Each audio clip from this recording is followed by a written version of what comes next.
Hey gamers, right, I wanted to leave this a little bit longer because obviously the state of play has just dropped and we knew we was going to get news on Bloodborne 2, possibly some news on Duskbloods, and also we knew we was going to get more information on Tarnished Edition for Elden Ring. And obviously, just like normal, we were severely disappointed. Now, we're back with the part 2 of my best builds for every Nightfarer in Nightreign.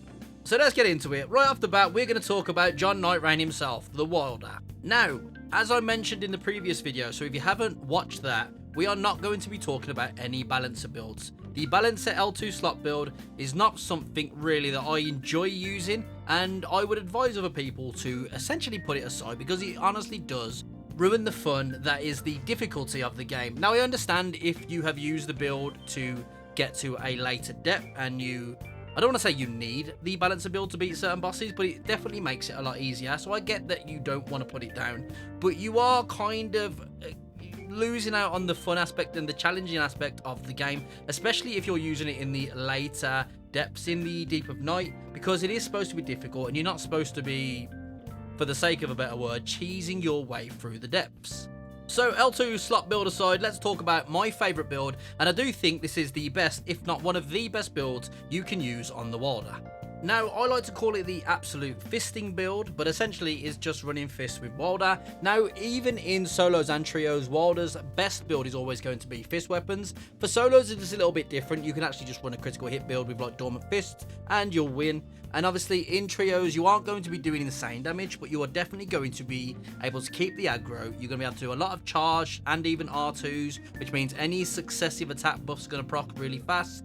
You're just going to be able to do a lot of stance damage and generally just keep the aggro for your teammates so they can do, obviously, the big numbers of the big damage. But don't sleep on the damage you can get from this build. Now, obviously, this requires you to have 3 fists in your inventory, which honestly isn't a big deal. Most of the time, you'll be getting fists that will have passives that will be going to work fine for your build anyway. But when you have 3 fists in your inventory, that leaves 3 slots open for any other passives that you require. So, unlike the skill build, as soon as you have 3 fists, you have a 20% damage boost from having 3 fists in your inventory. Obviously, you have your physical attack ups. If you've got the 4s, it's like 12% damage increase, so obviously try and get the 4s if you can. But essentially, with the right stuff, your build could end up looking something like this. That's quite big. But unfortunately, it doesn't matter how big and long your sword is, it still requires you to have a decent team to be able to win. So that's going to lead us on to our next Nightfarer, and it's a Nightfarer that you're always going to be happy to have on the team, if she can stay alive. That is the Recluse. Now, the Recluse is a Nightfarer that can be built in an infinite amount of ways, but the best way to build her is to go all in for melee. I like to call this the I-Bonk Recluse build, and it is the biggest pile of garbage you can ever run. Don't run this ever. Gotcha, bitch! The best way to build the Recluse is to go all in for magic. Now, a lot of people may disagree with this, but unfortunately, in the faith side of things, she is just massively outclassed by the Revenant. Not because she's not as strong as the Revenant, she's just as strong as the Revenant when it comes to casting faith incantations. But unfortunately, she requires a lot of RNG to make her good. And even when using things like the Affinity up +2, it's just not as good as Magic +4. And because the Revenant can build into a certain school of faith incantation, you're just going to get outclassed massively when you're playing with a Revenant if you were both being faith users.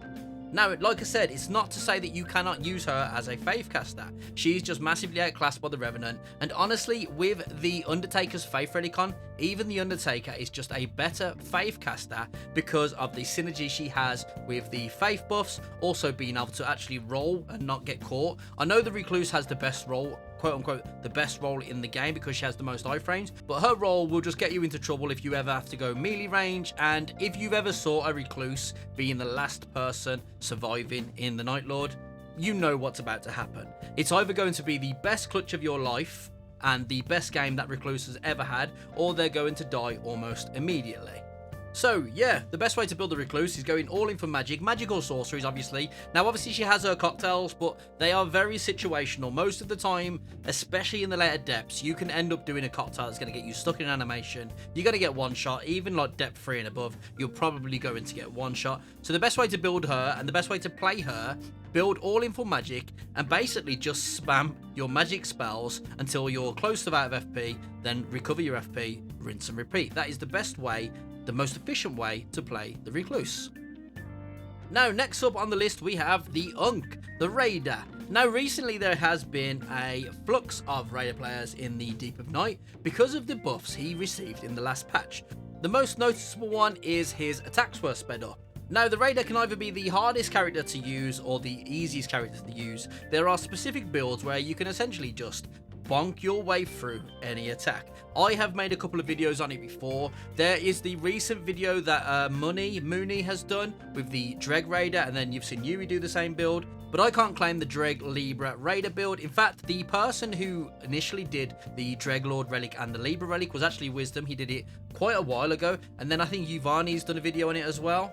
So, the best build for the Raider, and I do think it's the best build for the Raider, is the Dreg Lord build. Now, I don't think you should use the Libra Relic. Honestly, I think the Libra Relic is just a pain. It's such an effort to be able to do. I know you'll watch people like Mooney do it, and he'll make it look effortless. But if you use that setup, you are going to forget a lot of the time. You're going to walk into a grace, you're going to lose your buffs, and you're going to have to do it all over again. Your teammates are going to be waiting, and it's just a pain. Now, I would always recommend just having continued HP loss and rot below max HP. It's just the easiest and most efficient way to run the build. Now, obviously, you have to wait till you're under 85% to actually make the rot below max HP kick in. If you don't want to wait, just go and get hit by a trash mob, walk into the rain, anything. It's so much easier than having to remember to not walk into a grace to lose your buffs. It's just going to be a constant ticking, rot below max HP, and a constant ticking damage attack boost. But with that being said, because everyone is running the Dreg Lord Relic for the Raider now, I'm not going to show you the build everyone else is basically running. I'm going to show you one that's a little bit different. Now, that is running essentially the same build, but we're going to use the Noster Relic to put poison on our weapon. When you poison someone, you're going to get a 10% damage increase. And then for our Deep Relics, we're going to have attack power up when facing a poison afflicted enemy. Now, I have a +1 and a +2, and then in the middle relic, I have a physical attack up +4. So just alone off the relics that I'm using, when the enemy is poisoned, my damage boost without the Dreg Lord Relic will be 58% increased. Now, if you put the Dreg Lord Relic on top of that, you're getting close to 100% damage increase. In fact, because it's multiplicative, you're probably getting well over 100% damage increase. Now, of course, that requires you to have a poison weapon. It also requires you to poison the boss. Most of the time, you're going to have an Iron on the team or an Executor these days, and they're probably going to be running poison. Now, as soon as you have poisoned the boss, as long as you're using the Dreg Lord Relic efficiently, you're going to have a 100% damage increase, which on Colossals or whatever you want to use, that is obviously insane damage. Now, of course, with the Dreg Lord Relic and physical attack up +4s, that might be better, and obviously it's probably going to be more efficient because you haven't got to wait till the boss is poisoned to get your damage increase. It's just another way to run the Raider because everyone is running the Dreg Raider build at the minute, so this is just a different variation that is very fun and also insanely strong. Next up on the list, we have The Bean, the Revenant. Now, I do think the Revenant might be the strongest character in Nightreign now. Not because she does the most damage, although there is times where she does do the most damage, because without RNG, right off the get-go, right from the beginning of the expedition, you can have an insanely strong Nightfarer that will carry you through the entirety of day one. Now, unfortunately, she is still going to be outshined by the Balancer Relics, which obviously is a shame and it needs to be changed. There should be no time on Earth where you can just spam your L2 and be out damaging a caster. The reason why casters are low health, low defenses and all that stuff is because they're supposed to be the ones that do the insane damage. You're supposed to have them on the team and you're supposed to keep them alive so they can do a lot of the damage. Unfortunately, you can have the tankiest characters doing just as much damage now as the casters, and that's why the Balancer Relics, they really need to be looked at. Not specifically the Balancer Relics, just builds around them like, you know, the Halo, Scythe, Rivers of Blood, etc. I'll just show you an expedition I had the other day. I was running an insanely strong build for the Revenant. I have close to perfect relics for the build that I was running, and I was just outclassed by a Halo Scythe. And it almost makes the casters feel obsolete. It's like, what's the point of running a character that has like 900 vigor, who's going to get one shot by everything in depth 3, 4 and 5, to play against someone who's using a tanky character who gets like 1300 vigor, who's going to survive a lot of hits, and they can just spam their L2 from a distance. And obviously I've spoken about this before, I also think the Balancer Relics have genuinely ruined the later depths. There are players now in the later depths that do not belong in the later depths, and they've essentially just got to the later depths by spamming L2 and being carried by other teammates whilst they're spamming L2. Which obviously is perfectly fine, you know, you paid for the game, you play however you want. If you want to bring the quality of the depth 4 and depth 5 players down, it is what it is, that's the game, get on with it. But it does basically make casters, a lot of casters, obsolete. Right, I've yapped for long enough. I've totally gone off on a tangent, having a rant about the Balancer Relics. Doesn't matter how strong the Balancer Relics are. Unfortunately, if you are lower skill when using the Balancer Relics, this is going to end up happening.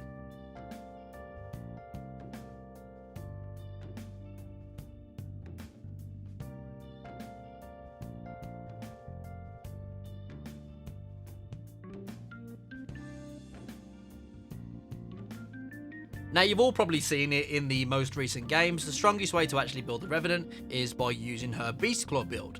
This can obviously be buffed by physical attack power-ups, you can be buffed by incantation power-ups, you can't be buffed by affinity power-ups, so you are going to miss out on, if you're only finding seals that have like Giant's Flame or Holy stuff, you're going to lose out on the damage there, but you are going to have an insanely strong build right from the start because the Beast Claw is something you can have on your seal from the start of the expedition. And also, most bosses aren't strong against physical damage. I mean, all bosses are weak to damage, obviously, but most bosses don't have any extra resistances to physical damage. Now, obviously, if you're in an expedition against someone like Orgor, you're going to want to really run like a lightning build or something like that. And for someone like the Nostat, you're going to want to run like a Giant's Flame build. But overall, build for build, and has the most pros versus the most cons, Beast Claw is going to outshine the lot of them.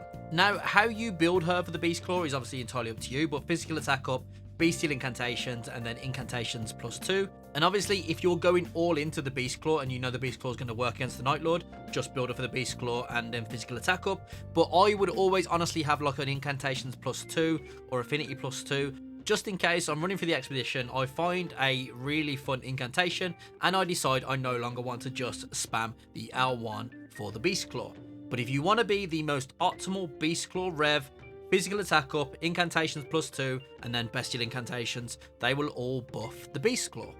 Last but not least, and she's always going to be top 3 Nightfarer in the game. She's very strong, she has the best roll by a million miles in the game. You can literally just spam roll and dodge everything. She works well as a status build, she works well as a sorcery build.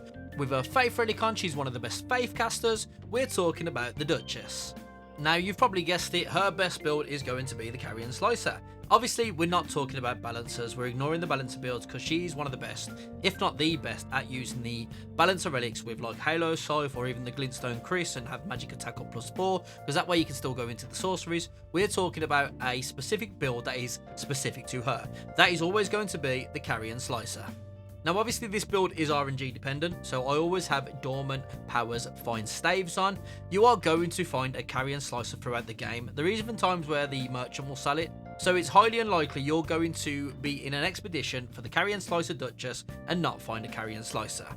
As for the relics, they're self-explanatory. It's Carrion, Sword, Skull, Sorceries. Have those on your base relics, and then for your deep relics, Carrion, Sword, Sorcery plus magic attack power if you can fit it, or Sorceries +2. That's the best way to run the Duchess. Now, I'm quite lucky with my relics. I have an attack power up when facing a frost afflicted enemy on my base relics, and then I have a +2 on my deep relics. With these two on, when you frosted an enemy, you get an extra 30% damage increase. So then you hit him with the Carrion Slicer with your magic buffs. You obviously can do insane damage. But yeah, for the Duchess, the best build always used for her will be the Carrion Slicer build. So gamers, we have covered every Nightfarer. Now obviously some of these are going to be what you prefer, how you prefer to play, so there is that to take into consideration. These are just all of the builds I think are the best builds that I've used for each Nightfarer that have helped me get to depth 5. Now I've got to depth 5 max 9999 numerous times, and these are the builds I use throughout. Now of course, like I said in the previous video, the part 1, Balancer Relics are going to rule. There isn't a build that is as strong as the Balancer Relics. Maybe like a cheated Beastclaw Revenant build or a cheated Firepot build for the Scholar, but outside of cheats and editing relics, the best build in the game is going to be the Balancer Relics. Mostly because as soon as you start, for most Asher Wars, you got a 40% damage increase. You can then just put physical attack up +4 or holy +4. Find a decent weapon, you have an L2 spam build that is going to do insane amounts of damage. But outside of the Balancer Relics, these are all the builds I think you will have the best luck with and the most fun time playing the game. Right gamers, that is pretty much all I've got to say. I think I've covered every Nightfarer. Hopefully some of these builds you will be able to run, because you know, it is RNG, heavily RNG dependent, but you kind of get the gist and get the idea of kind of builds I would run that help me get to depth 5. So as always gamers, stay safe, catch you on the next one, big love, peace.